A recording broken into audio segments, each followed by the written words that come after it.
আমরা এখন ৬ নাম্বার বন্ধ ফ্লোরের ভিতরে আছি। দেখুন কিভাবে শিটমেন্টের মাল সাজিয়ে রাখা হয়েছে। আমাদের বাম পাশে আদ্যের মেশিনগুলো সারিবদ্ধভাবে সাজানো আছে। কিছুদিনের ভিতরে এই যে কাজ শুরু হবে। আমাদের অনেক লোক নিয়োগ দেওয়া হবে। একটা ফ্লোর পুরো লোক নিয়োগ দেওয়া হবে।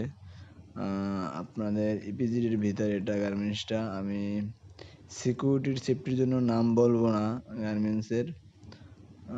কেউ ভুল বুঝবেন না আমাকে। এই মালগুলো সব বাইরে চলে যাবে বাইরের ভাইদের কাছে। আমরা আরো সামনে এগিয়ে যাব, দেখবো সামনে আরো কি কি আছে। শুধু কার্টুনই চিনাচ্ছে, শুধু শিটমেন্টের মাল, এগুলো সব বাইরে যাবে মাল।